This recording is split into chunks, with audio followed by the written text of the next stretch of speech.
I'm paid to bring business in, and for those artists and those records to be commercially viable. Hey, look, labels are not charities, and we do often say to artists, quite a lot. It's why would they just give you £100,000? Yeah. Oh, because the music's great. Come on. The one thing, if maybe I could retroactively change, is the value that we placed on music. At some point, we kind of went right to the bottom of the price barrel. So those bands, by the way, were like Enter Shikari, Fell Silent, who came from Milton Keynes, who went on to form Tesseract and Monuments. That's amazing. You got to work with Enter Shikari that early. I've been kind of a side stage for, like Metallica or Pantera or, whatever. And you're kind of, you're talking to the people in those bands. I don't know if I was absolutely insane for doing that, or whether it was mercurial. I really don't know. It's you kind of look at it and you think, wow, would I make that same choice again? Nathan, thanks for coming on Artist Coach, the podcast. So the first question I'm going to ask you is what we ask most guests really. When did you realise you'd fallen in love with music? I think it was two key points for me, which were kind of very, very early on. I was lucky enough to have a dad and a stepdad that were just massively, massively into music. My dad played guitar, and whenever I used to go see him, he would always have guitars laying around, and he'd always be playing guitar. And from a really early age, acoustic guitar, but just from a really early age, I'd always remember him playing stuff and thinking, wow, what's that? And he was very good with letting me listen to his kind of music collection, and used to sit there with headphones on, and he would take the time to kind of dig out records that I liked, the sleeves, like this cover sleeves and stuff. And he'd put the headphones on and be like, cool, listen to this. And, and so I'd sit down and do that. And then my stepdad actually worked for a long time, part-time actually, for a hi-fi company, and he used to take me on a Saturday morning to the hi-fi shop, which was over in Radlett near St Albans, and they had a demo room downstairs where you'd like all of these people that spend far too much money on high-end hi-fi equipment would come in and kind of test out all the new amps and the turntables and speakers and that kind of stuff. And I just remember sitting in there and listening to, man, so many different things, Stevie Wonder's like Songs in the Key of Life, and like, all of this kind of stuff, just stuff that I had no idea, no context or anything like that. And I think so between these kind of two things of like just hearing high fidelity audio and being constantly kind of around, my dad, who was just playing guitar and like putting records on for me, that was kind of it. But I think they recognized the interest I had for it. They weren't forcing me to do it. I was asking, like, can I sit and listen to this? Can I come to the shop? Sounds like an education, doesn't it? I mean, so do you remember the first time you heard Stevie Wonder? I remember the first time I remember hearing Stevie Wonder and thinking, I can remember the smell of the demo room that I was in. Wow. I can remember the smell of it. It's really, so it's one of those real like sensory overload moments where like I hear that record and I go straight back. Isn't that funny? Because you're hearing increasingly now releases having their own smell. It's you may have heard of this. I've definitely heard of it, and you think people are releasing scents with their music. Yeah, it's like a sensory overdrive. So last night I was at one of the labels that I represent, Sharp Tone Records. We work with a band called Boston Manor. Their new record is out today, and last night we were at the Soho Hotel in London, and we did a pitch black playback of that album, right? Where basically we had like kind of 50 fans in a really cool listening room in the basement of the hotel, and the guys at Pitch Black Playback, which is hard to say, they dish out blindfolds and you sit in the dark and listen to the whole album front to back, and really sit and kind of immerse yourself in it. And I think there's a lot to be said for that kind of just really digging in on the sensory side of music. I can understand why your brain went there. We talked about Stevie Wonder and immediately went into sort of like listening to music in the dark. You do kind of wonder, right? It's a different experience, isn't it? It's a completely different experience. There's probably a good reason why those shows like Dating in the Dark exist, right? Let's take away some of that external stuff and really get into it. I think you're focused, like you're just not distracted. Everybody's phones were on, airplane mode, like, and the light, lights were shut. The only light that was available was like the emergency lighting by the door, and in case you really needed to get out. But everybody just, when do you sit there for 45 minutes and do nothing but listen? Where did it get booked? because I think that's a really interesting. I think what's really amazing about that story is the simplicity of it. And I do think, an artist coach, we are really trying to sort of say, look, music isn't that complicated, really. And listening to music in the dark just takes away the distractions of today. Yeah. And, a good friend of mine, Alex Baker, who I know at Kerrang as well, put a post up the other day around social media and its impact on consumption and our young people, which I don't suppose we can cover entirely today, but it's just interesting. I think there's a bit of an anti-tech movement happening. Yeah. And I guess we can explore that in a little while too. I want to just going back onto that point, actually.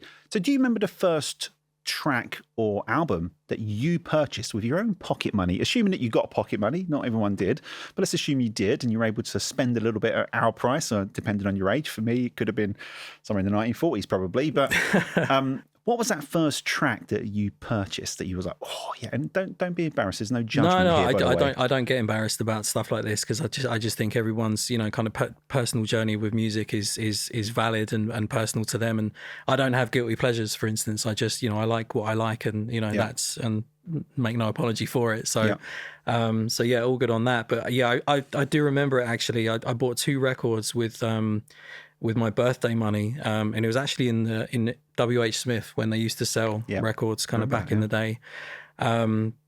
Obviously, I mentioned my stepdad working in hi-fi. He got me a secondhand turntable, which he set up in my bedroom. I think I was probably no older than about 10, and I bought Michael Jackson's Thriller and a Paul McCartney compilation album, which had like a ton of stuff that he'd done with Wings that didn't make it on albums, right? And a ton of stuff that he did with collabs with other people. He actually did one with Stevie Wonder, and kind of various other kind of songs like that. And I think the big one for me at the time was the Frog song. I don't know if you remember the Frog chorus. Yeah, but that was on there. Sold.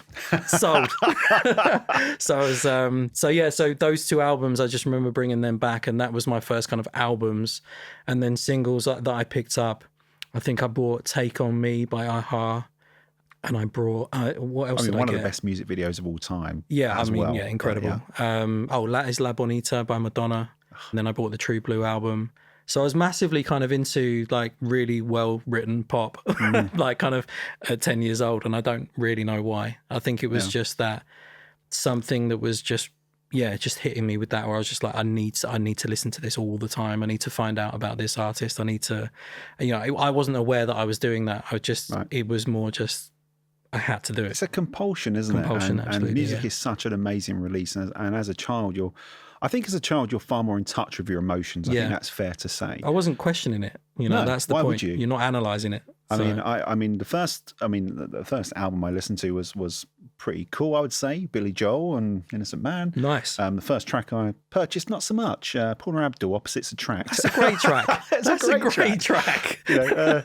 And a pretty good video too. Yeah. But it goes back to something we talk about a little bit at Blind and Talent, which is it really is only 2 genres of music, right? That's good and bad, and even that is somewhat debatable at times. But let's get into a little bit more about you, because you've had, frankly, an incredible journey, and we're going to get really into that.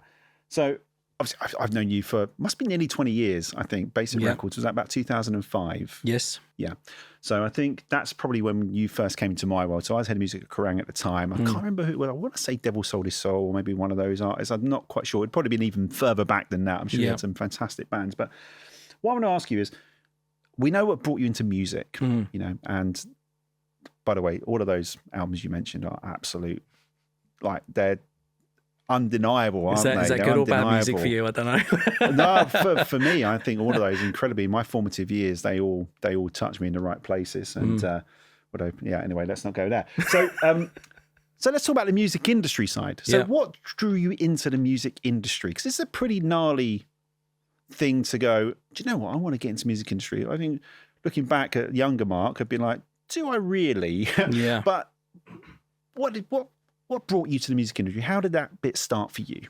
So I think just by hook or by crook, I knew that I wanted to always be doing something in music. So, I think like everyone I ever speak to, you were in a band, at some point, whether that was at school or whether that was, kind of after school, and, you kind of did semi-professionally or whatever. So I was one of those people. And may I ask what your band was called? Oh man, it was something really, really rubbish. Method of Groove. There you go.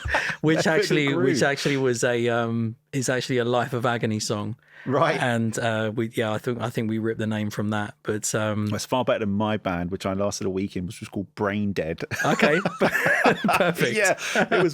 It broke up after a week. Don't worry about that. Right, okay. Yeah, I was definitely gonna be the other side. Sorry, carry on. No worries. Yeah. So I ended up doing that, playing shows, doing some, touring around the UK and doing, shows here and there.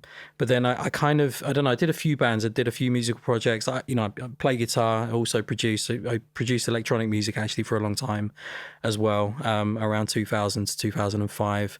So I had some tracks out with Global Underground and Ministry of Sound and like that kind of stuff, which was a real kind of departure for me. I kind of fell out of love with guitar music a little bit and sort of threw myself into electronic music. Almost a reverse of Skrillex, I suppose. Yeah, pretty much. Yeah, I don't know. It was. I'm not going to say new metal killed it for me, but it was just because that Fred Durst, it's your fault. Yeah, that would be a lie, because obviously there's some new metal that absolutely slaps, but it just got to that point where I was kind of, I don't know, I was looking for something new, and I never really kind of given it up. I think I was putting on shows, I think, at that point in my local town, at local university, and that kind of stuff.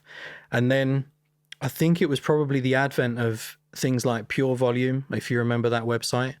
Of course, MySpace as well, where all of a sudden... Did you have the obligatory floppy head picture? Probably. Yeah, I think you all did. Yeah. Probably. There's probably... I go through 10-year cycles with hair. Like I have long hair for 10 years, then I have short hair for 10 years. And what a privilege to actually be able to go through cycles, because as you get a bit older, those cycles I'll get be honest, shorter. I've got a hat on for a reason. So I kind of just ended up, finding a ton of stuff. It must have been 2003, 2004. And I was kicking around with my younger brother at a time, who was also playing in bands and, doing the local scene and that kind of stuff. And we started finding these really interesting local bands. There was just a breath of fresh air. It was like the kind of stuff that I'd been missing. The reason I'd got into electronic music was because I was finding everything stale. It was just, there was nothing really that was exciting me. And then around 2004, just saw a couple of local bands that my brother had kind of put me onto. That would, and I guess the thing I kind of realized is that there was no real kind of structure around what they were doing, and I'd had some experience with kind of some touring stuff and putting shows on and whatever. Well, I thought I did. I thought I knew everything back then. I realize now that I knew nothing, and I still know nothing. So it's that's been interesting. But around that kind of time, so those bands, by the way, were like Enter Shikari. Fell Silent, who came from Milton Keynes, who went on to form Tesseract and Monuments. And so that's how you first got involved with Enter Shikari, is really from the live side of things. Yeah, big. Well, they were from the town across from where I live, and they were kind of playing local shows, and they'd recorded demos and a few tracks and stuff. And anyway, I had kind of contacts with promoters and managers and agents and stuff like that, and I'd always kind of wanted to get into setting up a record label. I'd had some small experience with that on the electronic music side, through some friends that were running a record label and were releasing my music, and they kind of they definitely helped me out and taught me a few things in terms of the mechanics of it all.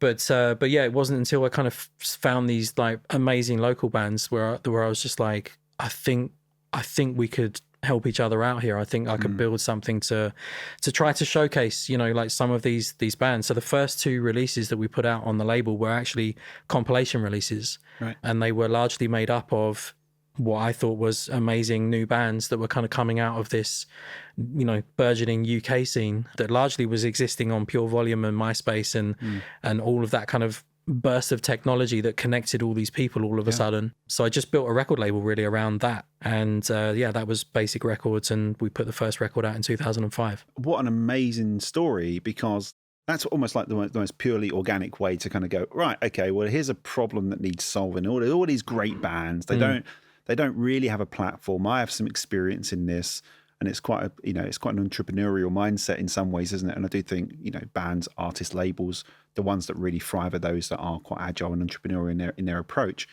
But that's amazing. You got to work with Enter Shikari that early. I mean, as a band, I remember seeing them come through to Kerrang in those early days, and it was like nothing else.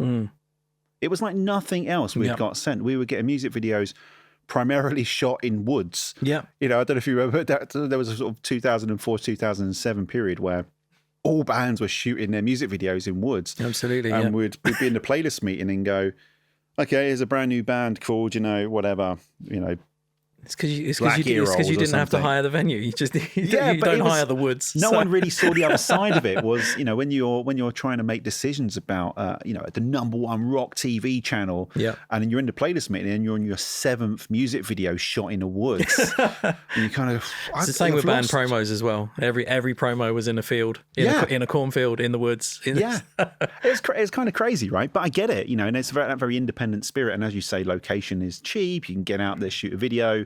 Maybe do something interesting by burning some wood or whatever. Yeah. So very, very interesting. So that takes us up to basic really and beyond that. And that's really when I got to know you a little bit. And I think at that point it was clear when we first met. I remember being this is obviously a long time ago now, but I remember being actually quite inspired by the passion you had for what you were doing. And the clarity of this is just about great music. I seem to recall that actually. You mentioned about the entrepreneurial spirit. That's always been in me. And I think, you've set up your own company and, you know how hard that is and how difficult that can be to really kind of stick with it. In the background, I had a real job. Which was absolutely not music industry related, that I was actually doing quite well in. Are you allowed to tell us what that is? Yeah, of course. It's out there for the record. I actually was an operations manager for an aerospace company. Right. Around the early 2000s. Right. And that was my day job. But every single waking moment outside of doing that job, I was doing something in music, whether that's, playing shows, putting on shows, helping other bands to record music, putting records out, writing my own music, like whatever it was, like literally burning the candle at both ends for a few years. I think is really interesting about that is often when we speak to artists, I don't think they understand that side of it, where yes, you've got a day job and what you want is this to be your job, become a musician, but they don't quite understand the energy and the application and the pure resilience it takes to just it's perseverance. Do that. Yeah, it's perseverance. It really is. And when I think about that time and I kind of look back, I'm actually my first daughter was born in 2004 and my second daughter in 2006. Wow. And when I think about the fact that I essentially gave up my full-time job and took a huge punt on running my own business and setting this thing up and investing in other artists that I felt, we needed to invest in.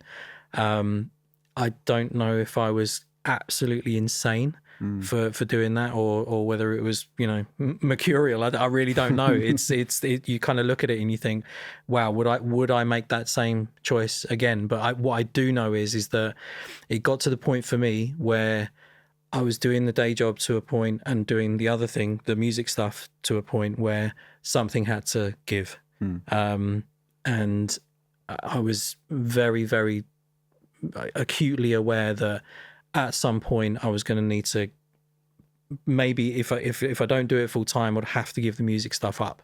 And that's a really... How close did that come? And how close did you get to saying, okay, back to aerospace? Yeah, I think what the key thing for me was could I find the initial investment to get the business set up, and if no one was willing to take a chance on me to try to get the investment set up, then I would be left with no choice to just park it and forget it. Luckily, I had a really good relationship with my bank manager, just put together all of the money that I could try to get at any one point. To put into this business. And then it wasn't probably actually until, so the label started in 2005, but I didn't give up my full-time job until 2007, I think. Wow. Something like that. So for those first few years, might have even been 2008, but for those first few years I was doing both. Wow. Because I had to. because I had a mortgage and 2 kids and a wife and a very, very real reality that needed to be, you know. There's so many things here that align with artists right now too. Absolutely, yeah. You know, all of these struggles are very, not to in any way diminish these struggles, but they're very similar with bands right now, where they have a wife, they have kids, they have dependents, and there's this dream that I want to become a musician. And sometimes those parties don't quite get it. They go, well, you've got a perfectly great job here and you're earning plenty of great money here. Yeah. And I don't understand why you would want to do this. And sometimes they do understand, but of course it doesn't feel like the right pathway. And like you say, there's this leap of faith moment. And I think you mentioned about investment. I think clearly artists, that's a massive challenge. That initial conversation, which is, okay, I'm going to launch this business. This business is now called Sleep Token, right? I'm going to launch this business. Okay, great. Well, how are you going to do that? Okay, well, I need some investment. I need to sort out my brand. I need to do all of this stuff. Yeah. You know, and it's really tough. But props to you, because I think what we've seen is you go through basic and you come out the other end of this, and then there's far more to the Nathan story than this. It sounds like a bit like we're going to This Is My Life. It is a little bit, yeah. And here's your teacher from secondary school about to come in here. And so, he was terrible at maths. No, but I don't know who he was using for PR at the time. Who would it have been? Was it like Matt or someone like that? Or I'd met James Monteith, who had he was around in kind of bands at that time. He was just Mr. Tesseract, exactly. Course, so yes. He was just joining the band Tesseract, who I obviously was already in contact with, and he was doing his day job. Again, you know, he was in a very normal day job, but it was in consumer PR, and he wanted to get into music PR. Right. And he asked me who was doing PR at the label, Basic.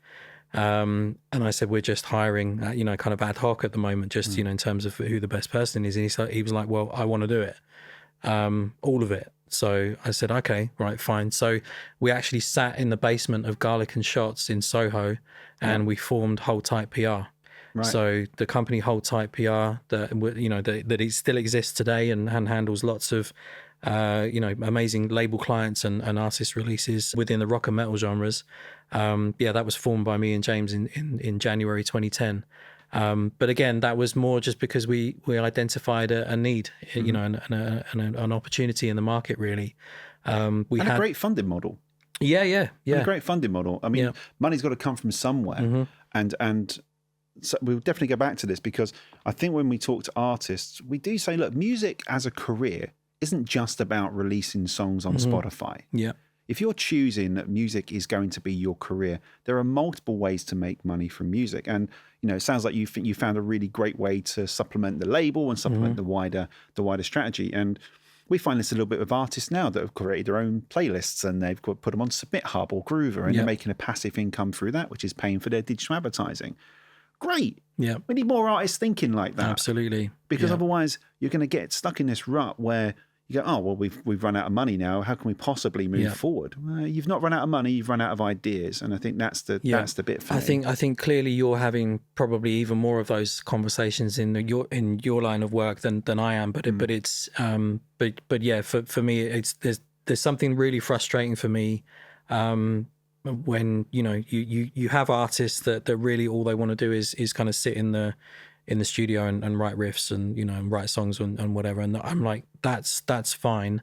And of course that is the number one fundamental. Without those songs, there's nothing else. And so that you should prioritize it. But you also do need to think, I think you, as an artist today, you really do need that entrepreneurial spirit, or at least have someone on your team that is at least, you know, looking at that for you. Because you know, like there's so many other revenue streams in music that's, you know, that are outside of your recording royalty. And you know, to just be like, oh well, I just need to write songs and that's all I need to think about. Unfortunately, that's just not the world we live in now. I mean, we don't want to get into that. I mean, there's I don't want to say controversially, but I do occasionally say a controversial statement, which is, you know, music is arguably the least important part of the artist these days. I think the expectation has moved on. And that's certainly not to, again, squish the creative need and the importance of a great song. But I think 20 years ago, it was a very different space. And 30 years ago, even more so, 40 years ago, let's not even go there, right? But we're in a completely different world now. And you do need to be a bit more scrappy. An artist said to me the other day, I'm scrappy. And I thought, I like that. I just something about that phrase, I'm a scrappy artist. It kind of says I'm an entrepreneur, but, I'm going to fight my way there. Okay, so here's a pretty big question, but it does definitely connect to what we just talked about. We speak to a lot of artists. Now, really, we're not a record label like Nuclear Blast, and we'll talk a bit more about Nuclear Blast in just a moment. We're not a record label. We're not Sharp Tone. Really, we develop talent, we bring them through. Often we feed them into record labels. So we often see artists at the very beginning of their journey. And it's very interesting. You are the head of A&R at Nuclear Blast, which for a lot of artists is an aspirational title. Oh my God, who's this guy? He's going to get us a record deal. We're going to be famous. Come on. But the term A&R, okay, let's talk a bit about that term, because I feel like that's been twisted, contorted, and stamped on and thrown out the window, come back, stuck in a spin dry. Yeah. Right. So just for any artist that's listening, and there will be a ton of artists listening to this, what is A&R? I take a really old school approach with A&R. For me, A&R is still A&R. It's artists and repertoire. So the artist and the songs that they write. There is definitely this kind of landscape at the moment where A&R means different things to different people. But for me personally, and maybe it is a personal approach. I don't know. I don't want to kind of necessarily say that my version of A&R is the right way and yours is wrong. It's the left brain, right brain thing for me. Like a very, very good A&R person is able to use both sides of their brain. Right. And it's about being in a situation where you can get the best and help an artist to create their very, very best work and create an environment around them in which they can flourish and in which they can, really kind of tap into who they are as an artist and help them with their creativity and really kind of be the sounding board for that. But then you also then have to flip that around and use the other side of your brain and be very analytical and to not beat around the bush, come up with creative ways to commercialize what that artist is doing. And I think there's a lot of misconception. So that's an interesting distinction. So an A&R in your context will be involved in that brand and direction as well. Yeah, like 100%. That's right. I mean, where I feel I do my best work is where I have the capacity to be able to be across both of those kind of key facets. So it's and a chicken and egg situation in there. What comes first, brand or the music? So for me, it always starts with the music. And maybe I'm in a camp that maybe slightly disagrees with the music being the least important thing. I think it's the most important thing, because I think that without the music and without the song, honestly, for me, the rest of it doesn't stick. It doesn't, there's not enough there. There's not enough substance for the longevity in a career. I'm really kind of speaking there on a personal basis, and especially based in the genre that I represent as well. I'm not saying maybe there's other genres where the music is less important. I don't know. And just to clarify that point, I don't think that's the point I make when I say that. I think what I'm saying there is the modern artist, the artist now to break through, the expectation is so much greater. Music is still clearly very vital, but there's like another 90% of social media posting and content creation and touring, and there's all these other things that sit around the actual music. Clearly, you could argue that's the most important thing, but there's plenty of great music that no one's ever heard. Oh no, I agree. And but there's plenty of terrible music that is constantly played. So it does beg the question for me. It does beg that question every time. It's like, well, how important is the music if we can be listening to the radio and with respect to the track comes on that's kind of turd, and you kind of go, well, I've heard 5 better songs than that this week alone. But that's the thing. One man's trash is another man's gold. So right. I don't know. I mean, we can only work with what we believe in, and that's that the thing is always been the I guess the rudder that's kind of kept me straight on the straight and narrow with regards to the things that I'll pick up. I have to really believe that they believe in what they're doing.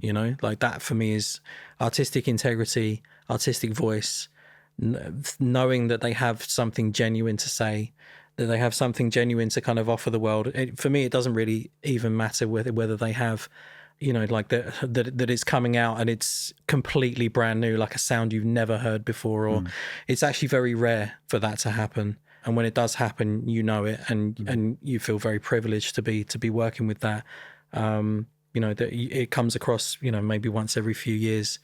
I think the last one for me was Sleep Token, probably. When I signed that a few years ago, in kind of very early days. Can I ask about Sleep Token? So what stood out with Sleep Token? I think from a branding perspective, as someone that is very much involved in branding and branding artists and digital marketing, that side, I think Sleep Token are a brilliant example for artists to look at and go, this is a brand. Yeah. It's a challenging brand. It's a disruptor brand. It's speaking to you on lots of different levels. So tell me a bit about how that started with you. I'm guessing it was the music first.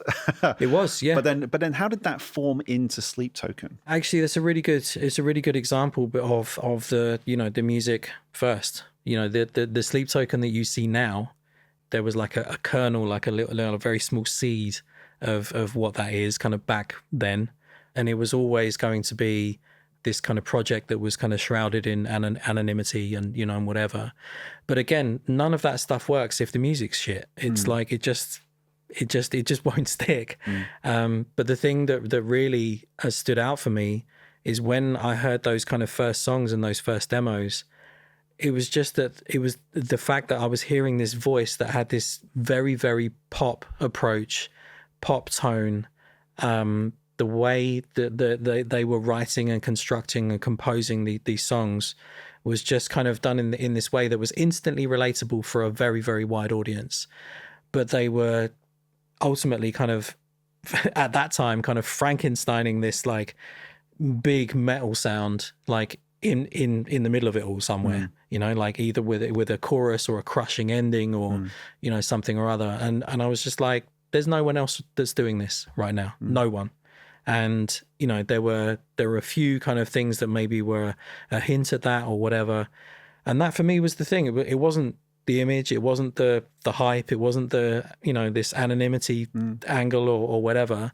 I think that all of that stuff was 100% spoken about. I remember that the first show, it was like a showcase at UK Tech Fest, and it was like trying to the logistics of trying to make sure that that they could kind of come to the stage and still remain kind of outside of anybody's knowledge about who was involved and whatever. It was really difficult. But it was exciting for sure, because again, most bands in our scene are they look like me and you, and you're like, there's kind of, which actually in the long run for me is part of the problem, where you're just like, because I don't know, I think we're of course music goes in cycles, but it feels like we're going back to a time now where I think people want rock stars, like I think they want genuine personalities, and they don't want people that look like me and you.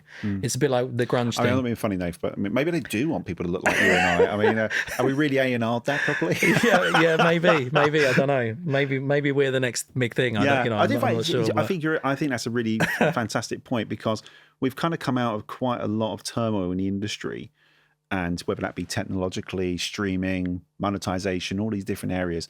Don't want to get too bogged down in that, because it's a bit of a strange topic, really, for anyone that doesn't really have any interest in that. But we are now looking at rock stars. We are now looking at pop stars. We are now looking at these talent like Sabrina Carpenter or Chappell Rowan, now, and going, okay, like these guys are coming out and they're being rock stars. They're saying, look, when I'm on stage, I'm on stage. When I'm off stage, leave me alone. Yeah. Like that's obviously what Chappell Rowan was saying. But I find it quite fascinating, because I think we are starting to move back towards that, and I think you're absolutely right. So, look, let's get into a bit of fun stuff. So, I think, look, we're trying to help artists become inspired and want to be part of the industry and really understand it. But this question really is kind of, I guess, the carrot and the stick. I guess this is the carrot.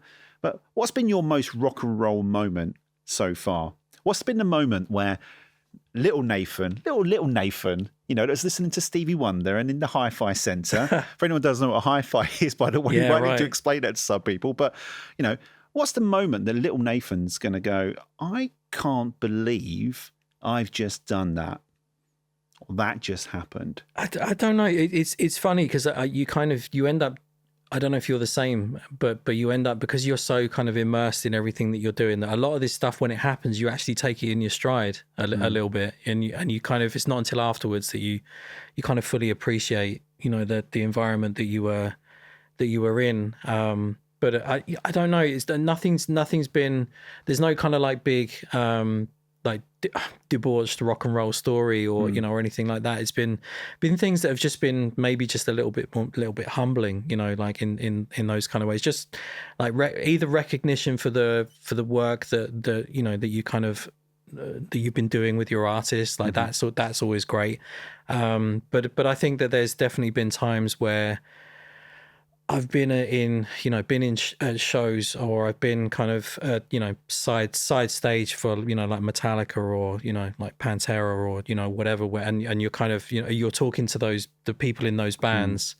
You know, Metallica were like massively influential on me. You know, going back to what I was saying about being into music when I was 10, I think I was bought in my first metal record, I think I was bought on my 12th birthday, which was an Iron Maiden record called Somewhere in Time, on cassette, of course.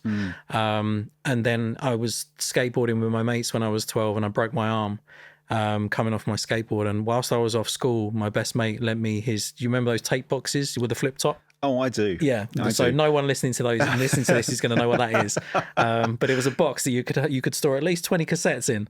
I mean, almost certainly there'll be some hipsters from East London that are going, probably. We totally know what that is. Yeah, they've got loads of those. Yeah. But anyway, whilst I was off school with a broken arm, he lent me this box of cassettes, and in there was And Justice for All by Metallica. Oh, nice. And I put that tape in my stereo, and I just had heard nothing like it before at that point, and I was 12, 13, something like that. So that basically was the start of my lifelong obsession and love affair with Metallica as a band, and I think that just kind of before we were doing this, we mentioned local band Unpeople, who I'm also working with. They had the great fortune of being asked to open for Metallica in Austria a couple of months ago, so I went out there with them for that, and just being on that stage, like even during the day when they were setting everything up, and you know, kind of seeing the snake pit and seeing Lars's like 4 drum kits that he has popping out of the stage, and kind of like seeing them testing the hydraulics and all of that, like I just kind of like flipped back and was like, man, like that kid sitting on his bed with a broken arm listening to that cassette would be amazing. Absolutely, like, just, he would never believe it that he's standing on Metallica's stage watching them set up, and you know, talking to them. Was you there on stage when the crowd was there as well? Yeah, so for me, that's a bit. I remember I'd done that at Download once, and I was at the side of stage, and I remember looking out and just thinking, fuck, that is a lot of people. Yeah. And I'm just on the side of stage as the sort of, you know, the industry guy. Oh, hello. I've been invited to AAA. Yeah. And you look at this and you go, the feeling you must get as an artist to be able to play your music to that many people. Even things like, you know, Skindred with the Newport helicopter. Yeah, I love that. These moments, they're moments that you say pinch yourself. I think whatever the next level of pinch yourself is, that's what that is. Yeah. And if you're a band that is sitting in that space, aerospace job that they don't necessarily want, and you go and experience something like that, that's a game changer. Yeah, absolutely. That's the thing that makes you go, that's what I want. Yeah. And I remember we interviewed Rue Reynolds, Reynolds last year at Slam Dunk, and I remember we said to him, you know, hey, look, you know, how did it all start?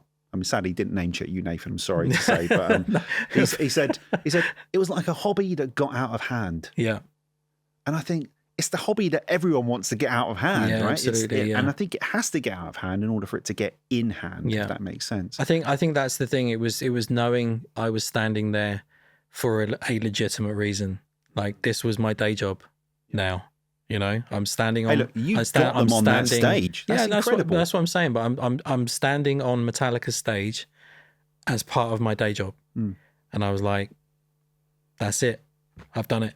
You know. So coming kind of from that kind of those early moments. And that it's not very rock and roll, but it's very life affirming. I mean, like if that's not rock and roll, Nathan, I don't know what you're looking for, Mark. I don't know if you're like looking for some we had this conversation a couple of years time. We asked the same question. Like, right, well, how do you beat that? How do you beat that? Yeah. Okay, yeah. so the industry has changed in our lifetime. It's changed. I mean, unbelievable, right? You're talking about hi-fis back then. You're talking about pure volume. You're talking about MySpace. Yeah. We're talking about vinyl into CDs, into streaming.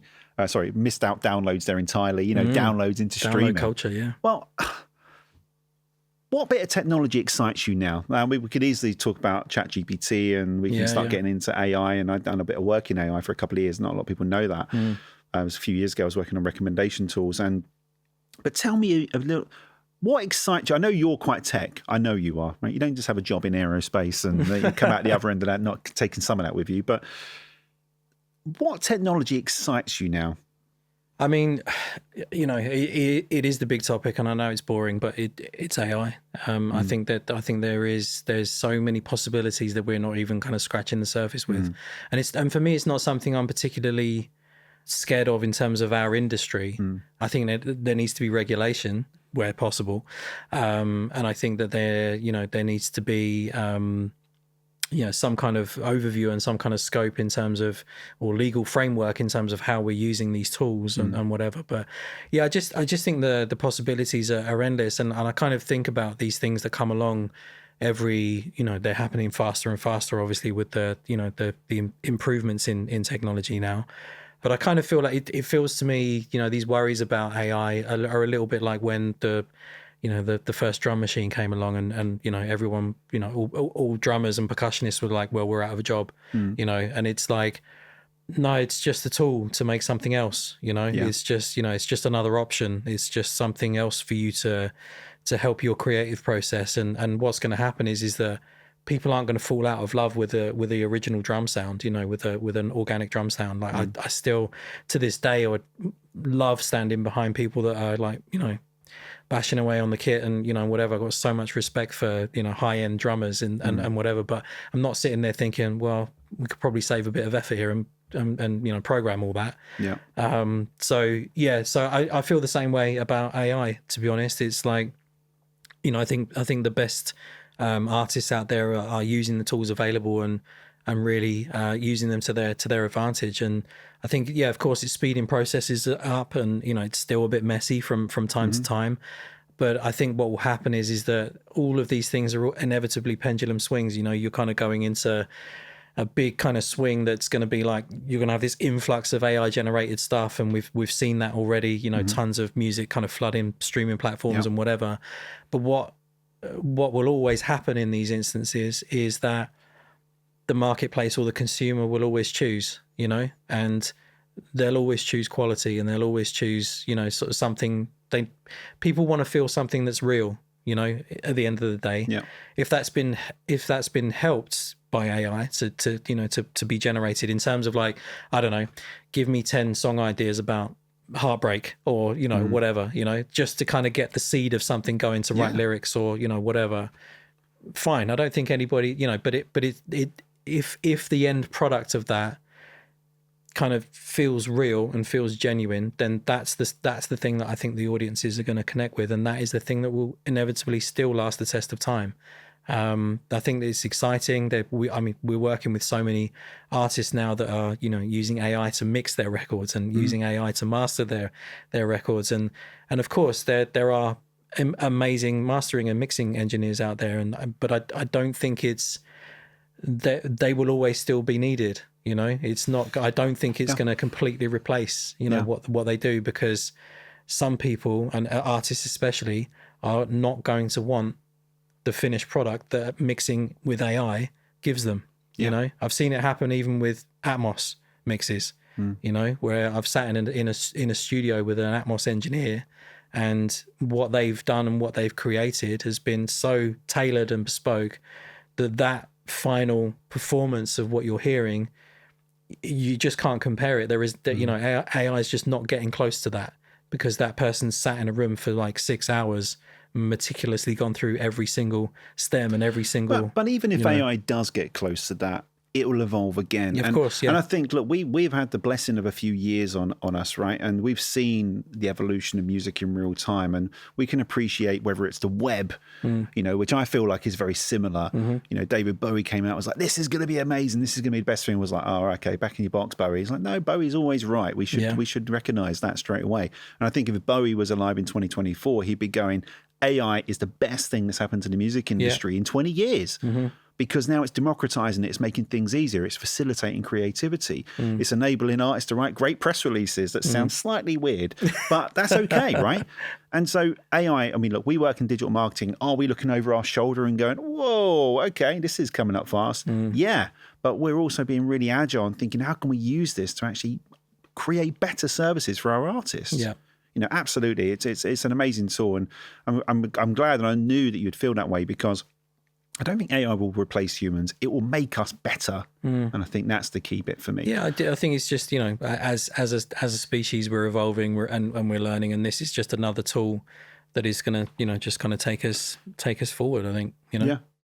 So let's talk a bit about record labels. So artists often say to us, "Do I need a record label? Should I get a record deal?" And we kind of go, "Well, look, record deals." In our experience, we often see record deals as an opportunity to scale your business. So if your business is at a certain level, a record label can help you scale that business. But what's your perspective on that, sort of briefly? What do you think when you get asked that question? Yeah, I guess I have a fairly unique perspective on that, because I'm a person that started their own company as a record label. But then in my kind of storied career, I also ran TuneCore in the UK for 2 or 3 years as well. And TuneCore, for anybody that doesn't know, is a kind of self-serving digital distribution company that you can use, that doesn't take any of your royalties at all. You just pay a subscription fee. But you can, if you've written and recorded your own music, you can use that service to distribute your music to every streaming service that you could ever think of. And yeah, it's essentially almost an almost free service, and collect 100% of your royalties. So that I ran that for a couple of years, and I worked with a whole bunch of artists across multiple genres. I've got to step in there. Yeah, you ran it for a couple of years. You changed the face of TuneCore, in my opinion. Okay. I thought it was a really crappy distribution service. Then I saw you doing a talk. I think it was at one of the BBC introducing events. Yeah, I think it was. Yeah. And I remember you were giving out these flyers, and I seem to recall it's like a little pamphlet, and it had like a release strategy thing in it and how to do things correctly. And I thought, that's a boss move.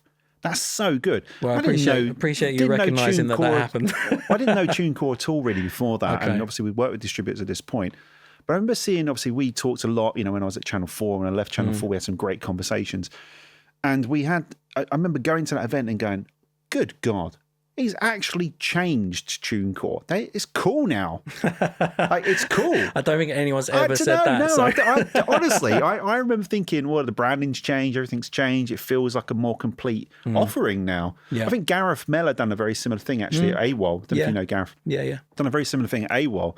Didn't really know anything about that. And then he went over there and done some amazing things, made it relevant. I remember walking out of Brighton Station and seeing all these big AWOL signs and thinking, boss move. Yeah. Okay, that's someone going in, and I think that entrepreneurial mind is where it kicked in for you on TuneCore too, because you went, we got to make this cool and big and brand. Yeah, absolutely. I mean, that was a big part of my task whilst I was running TuneCore in the UK, was just to create awareness and really kind of, for me, it was about putting it in simple terms that I've been an artist myself, that the artist would understand. Yeah. It's like, it's this tool, it does this, it can help you to achieve that. But also I wanted to also make sure that people were aware of what it wasn't for as well. It's making sure that, as I said, I ran my own company, I ran my own record label for a really long time. I now work for arguably the biggest rock and metal label on the planet, and investing in artists and whatever. So I can see it from every single angle. And the thing to remember is that there's no real right or wrong. It's just about where you're at as an artist right now and what you need from a partner. Like, that's the most important thing. And I think whether it's a record label or whether it's defined as a record label, I think inevitably most artists need a team. And whether that's, management, or someone to take care of their digital marketing, or someone to run their product strategy, or someone to give them guidance on PR and brand, or, all of these different things, most of those functions I've just mentioned, you'll find in a record label. But there are obviously people like yourself and lots of other people that are set up as consultants or agencies or whatever, that artists can use. They can pick the people that align with them the best. Yep. And actually, in some cases, they'll replace some of the functions that a record label will provide. And so, going back to your question, do you need a record label? In that case, maybe not. Maybe you just need investment from somewhere, and there's a lot of different places you could maybe get investment. So it's really about you, your team, where you're at in your career, and the type of people and the type of partners that you really want to collaborate with. The way I always see my job as A&R really is I'm here and I'm looking to invest in the right artists and the right projects on behalf of my company that I work for. And that's where it goes back to A&R, this left brain, right brain thing. So I'm looking from a creative perspective for things to invest in that I think will be commercially successful in the marketplace, in the industry. So it's about kind of tying those two things together. So whenever I've had those conversations, I'll know usually pretty quickly with a manager or with an artist whether this will work or whether they even need a label. I mean, that's quite interesting, isn't it? Talking to an alternative heavy metal band and saying, right, let's talk about your commercial model. yeah, but that's quite an interesting dynamic. I like to be in that room. I love to think of these things, and I try to always approach it artistic first, from the artistic side first. But I need to be realistic. I'm paid to bring business in, and for those artists and those records to be commercially viable.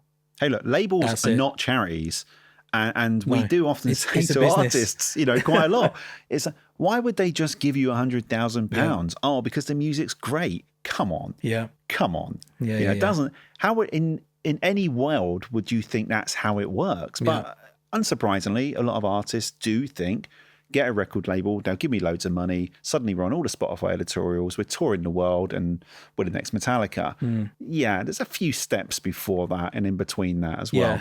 It's it's definitely a simplistic view. For me, like I said, it goes right back to what I said right at the very start of this. It's, do I believe in you for the long term? For me, I don't want to invest in something that I'm not going to be working with next year. Yep. These for me are all long-term investments, and I don't just mean financially.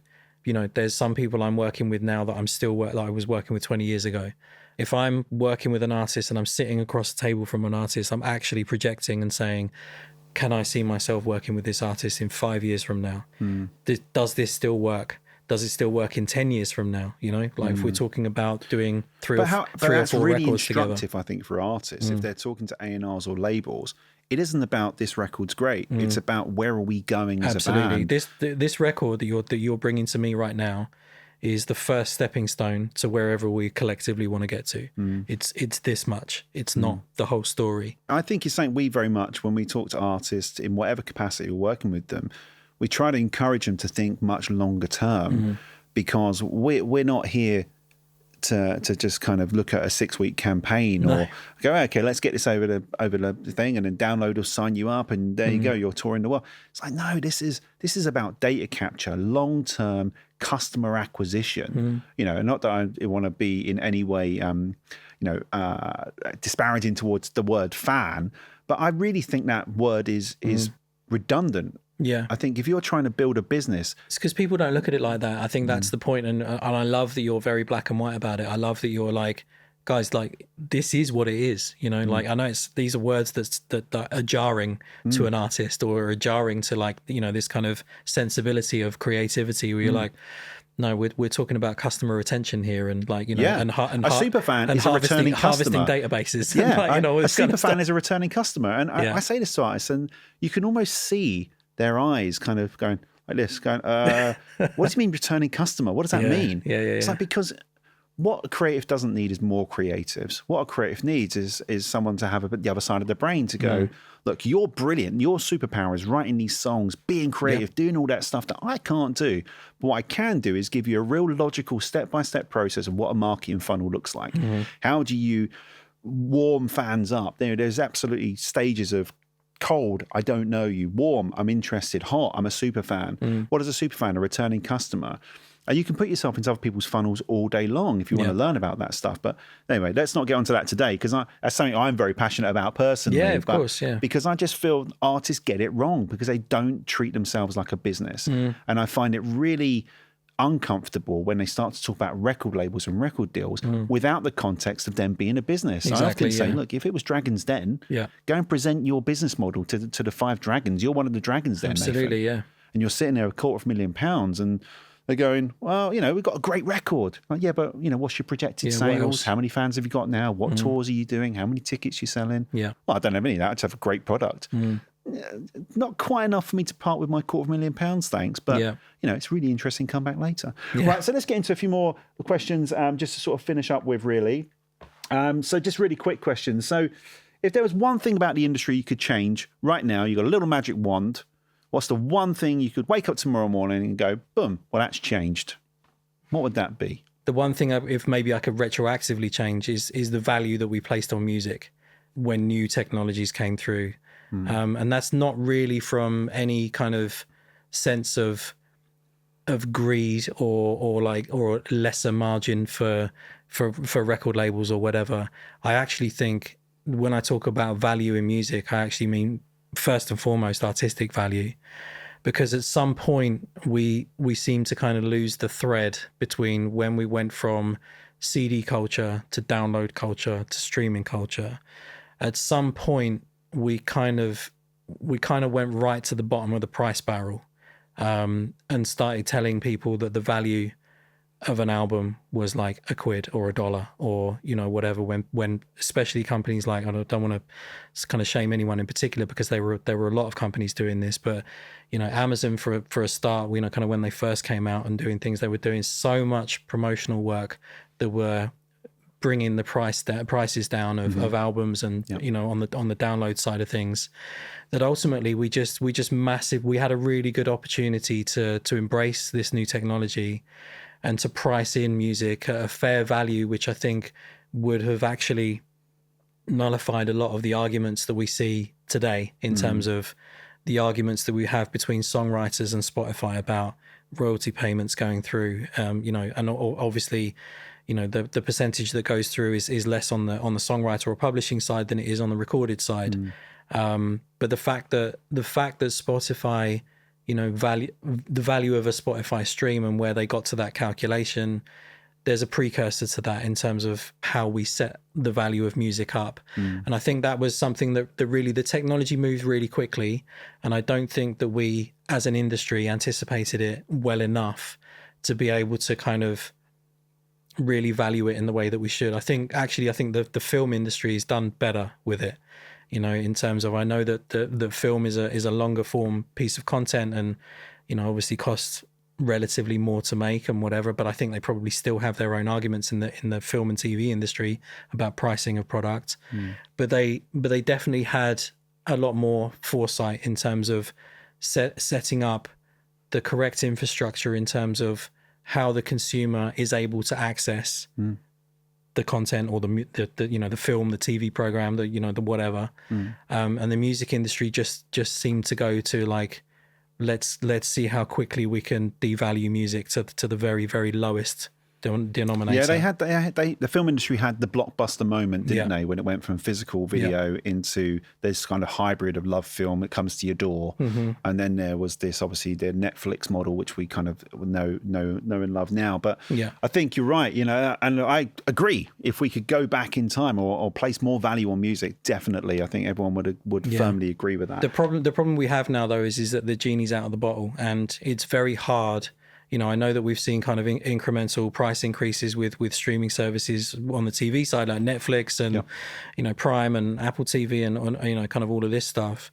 But if you look at actually the price increases in most of the leading music streaming sites, there's been hardly any in the last 10 years. It's remained at the same value. If you had the power, would you switch off all streaming services tomorrow? No, I wouldn't. Back to a physical product. No, I wouldn't. I think I don't want to bash streaming services because I'm absolutely 100% pro streaming, and even like I said before, right at the start of this, the market dictates, you know, like the technology is what it is. I'm not going to, I don't fight against technology. I embrace it. Yeah. And I think that it's, you know, if that's how people want to consume music, fine for me, no problem. But as an industry, it's our responsibility to represent our rights holders in the best possible way. And I just think that we missed the trick a few years ago. Yeah, 100%. And I think, you know, that work with AIM as well, of course, you know, is kind of plays a little bit of a role in that. I think just on that point, the one thing I've said for a while, and it's one thing I think I would change, particularly in that space, I'm pro-streaming 100%, by the way, because I think it's created new genres of music. Yeah. You consume music in a different way now. Absolutely. I love it. The one thing I would probably change is remove the numbers. Okay. I would remove all numbers from all the streaming platforms tomorrow, because I think if you're a casual listener of Taylor Swift, do you care that she's got 108 billion streams on Love Story? Or if you're a big fan of Sleep Token, or maybe a much smaller independent rock band and they've only got 2,000 streams, do you care about that? Does that mean less? Does that mean more? I don't know where those numbers help. I don't understand how they help an artist. And actually all they really do is promote this idea that you need streams to be successful. Yeah, sure. And I think that is an incredibly limiting thought process for an artist. And it's also what's happened with all these fake streams and all this stuff that's happened. It's really exploitation of an artist's ego, which is if you don't have more than 1,000 streams, then, oh no, you know, you're a failure. But if you're trying to compete against Taylor Swift, who's got 100 billion, you know, you've got a little way to go. I don't think they help, is what I'm saying. You're right. I don't think it helps the listener in any way. I don't know why they would need to know. I mean, maybe just as a curiosity.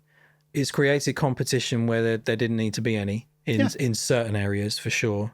But I think that, you know, there is arguably before numbers were made public, the industry side of the metric was always there because you had charting and everyone was still talking about units sold. You know, people still are talking about in the industry, talking about units sold. So there's always the need there for that type of metric from an industry perspective. But yeah, I think I would tend to agree with you that I think it's definitely put some people, especially artists, that are in a place where they're just constantly comparing themselves to other people, which I don't think is healthy in the slightest. And it exists across a lot. And I've seen it more as a leverage point for these platforms to become important for artists. And I do think that's connected to your point to some degree, increase the value. I think the value would be increased almost immediately by removing numbers, which sounds like an odd thing to say, but I think it would. Because then you're basing the strength of that song not on any arbitrary number that you're seeing. You're listening to the track and going, that's a fucking great song. Yeah. I don't care that it's only got 200 plays. It's a great song.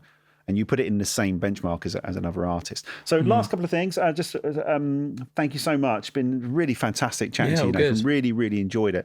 So look, I've got a great question, which I'm going to ask everyone. So you're transporting 10 years into the future. What does the music industry look like? From an industry perspective, and maybe people watching this or listening to this won't care so much, but we're going to see a lot more consolidation in the industry, and by that I mean bigger companies are going to buy more little companies.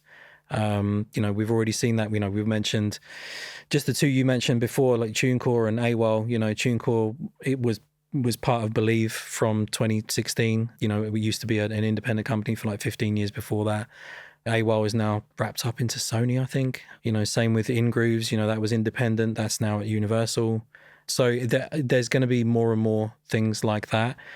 I think artists will still have choice in the market, but it's kind of a bit like in some other industries, you've got a lot of, kind of international, Asian or, Chinese, kind of big companies that are kind of investing and buying up a lot of other kind of smaller companies to achieve market share. And that will continue to happen in the music industry. I've got no doubt about that. That could end up being a problem in terms of monopolies in the future. I still think there will be artist choice to a degree. But yeah, I just expect a much more consolidated music industry in the future. Yeah. Okay. Great. So just more convergence, more of these kind of consolidation stuff. Great. And I so I thought you were going to say something really outlandish there. With your background, it's like, well, now we're all like, I saw something at a marketing conference which I found really interesting was this ingestible chip. Okay. The idea that you can ingest technology. Yeah. And in my head, I'm thinking in 10 years' time, it would be great if you can just ingest music. Yeah. I mean, yeah, sure. I mean, I'm a big, as you mentioned before, I'm a big fan of tech and wearables and kind of all that kind of stuff, and I'm sure there'll be something, whether it's I'm seeing these like glasses that have now got all kinds of like tech in them and whatever, so it may well be that they'll have glasses that connect to your inner ear and that you can like play through that directly into your head. Who knows? Hopefully it doesn't turn into that scene from Demolition Man where they're all listening to just adverts. Yeah, I mean because music has become so short. That's the other worry. So look, thank you so much for coming along to the Artist Coach. Absolutely. It's been a fantastic Thanks for having conversation. Me. Thank you so much.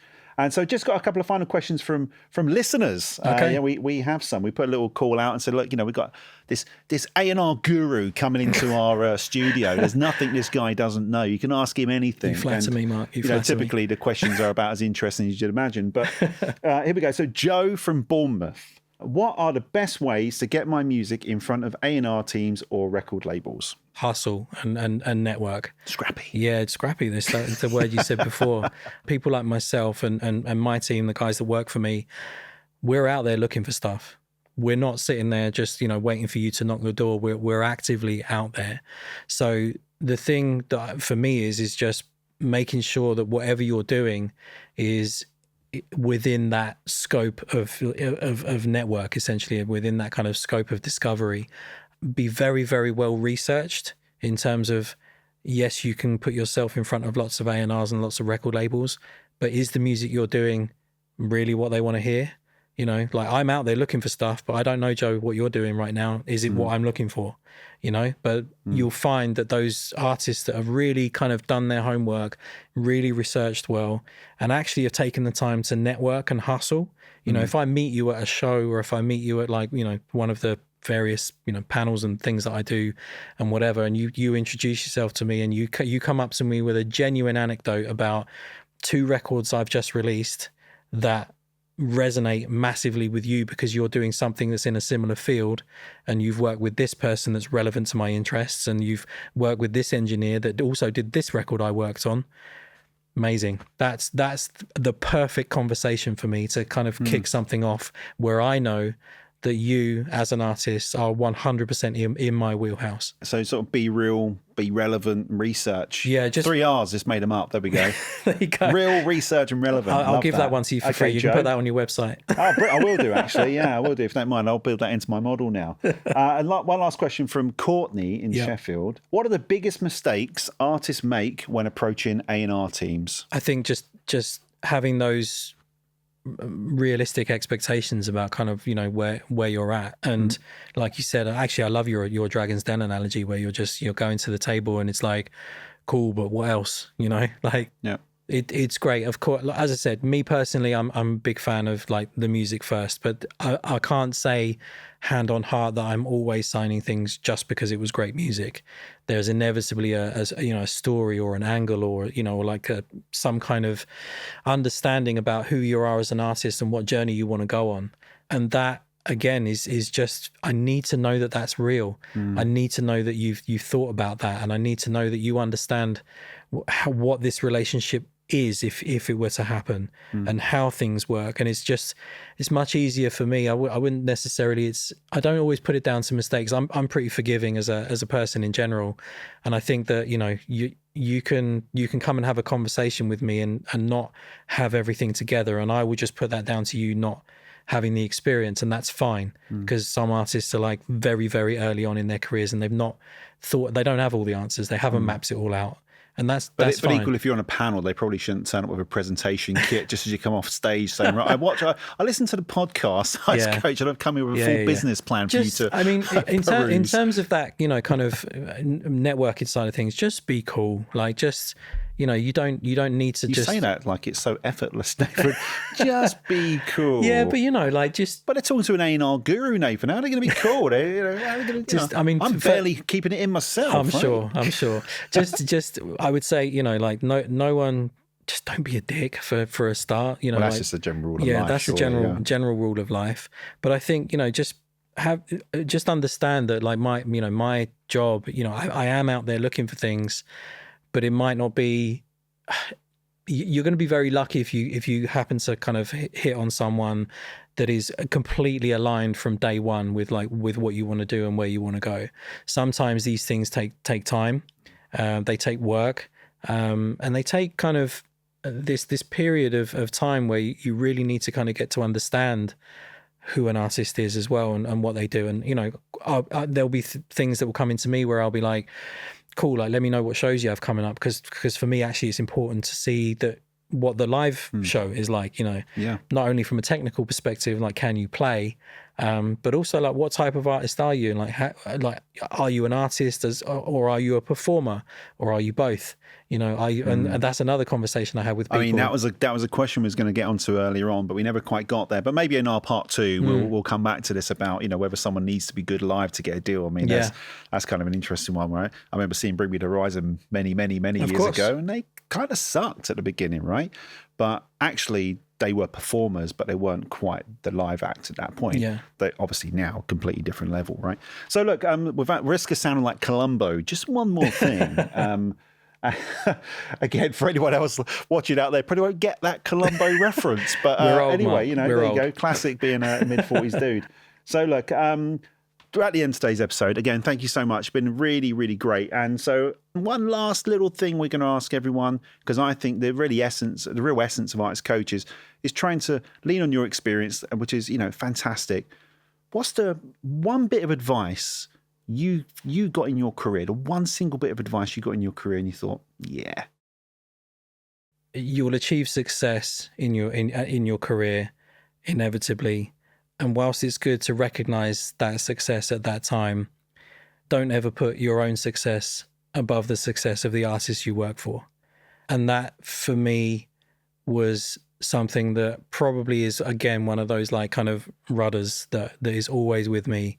I like to tell people about what I'm working on, and I like to, of course, let people know when an artist I work with has had success and that kind of stuff. But I also try to recognize that I'm not successful unless the artist is successful, and that's the way around that I try to always view these things. And I think that it can be very easy, especially in the music industry, in some quarters, where that just gets completely lost, and it's very much about individuals and ego and personality and this kind of stuff. But again, I look at it the same way as I look at artists themselves. It's without the song, none of this industry, the rest of the industry has nothing to go on. It's a silent industry without the song.